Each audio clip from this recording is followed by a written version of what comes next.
When he spoke to reporters after the Senate lunch today, he spoke about the voting rights push in the past tense. He said, "We missed this time."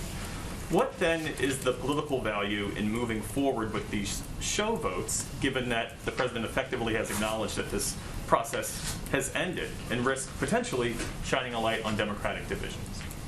Well, I think you all can count who's for and against each vote, whether it's changes to the Senate rules or supporting these voting bills themselves. And I think it's very people publicly know where senators stand at this point in time.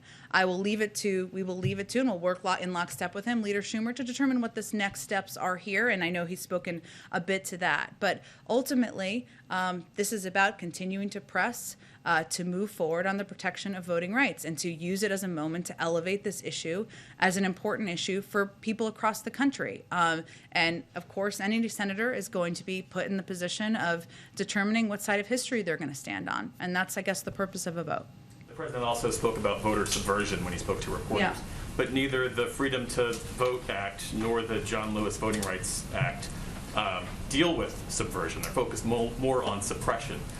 Would the president want to see Democrats, if this process does move forward in the future, address laws in these 19 states, some of which would potentially allow for the overturning of a free and fair election? Well, the John Lewis Voting Rights Act, actually in Section 112, actually makes it illegal for state officials to willfully fail or refuse to certify the aggregate tabulations of votes or certify the election of the candidates receiving sufficient such votes to be elected to office. That is obviously addressing a root problem we're seeing in laws in many states across the country.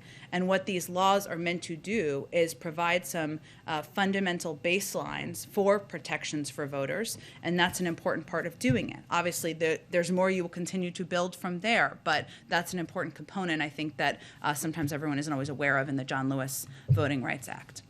Oh, go ahead. One unrelated question about the U.S. Postal Service. Sure. Yesterday, the Board of Governors elected a new chairman, someone who has expressed support for Postmaster General Louis DeJoy, who, as you know, has had a very controversial tenure. What's the White House position on the persistent delivery delays that the Postal Service seems to be experiencing, at least anecdotally, and DeJoy's current place as Postmaster General? Does he deserve to have that role? You know, I love anecdotal data. I will tell you that going back to the holidays, 97 or 98% of packages from the Postal Service were delivered on time. So there may be anecdotes from that 1 or 2%, but that's actual data. There are delays region by region, but I think. Okay, but 98% across the country. We have expressed concerns in the past about DeJoy's leadership. DeJoy, that was a little slip there. DeJoy's leadership in the past, that has not changed.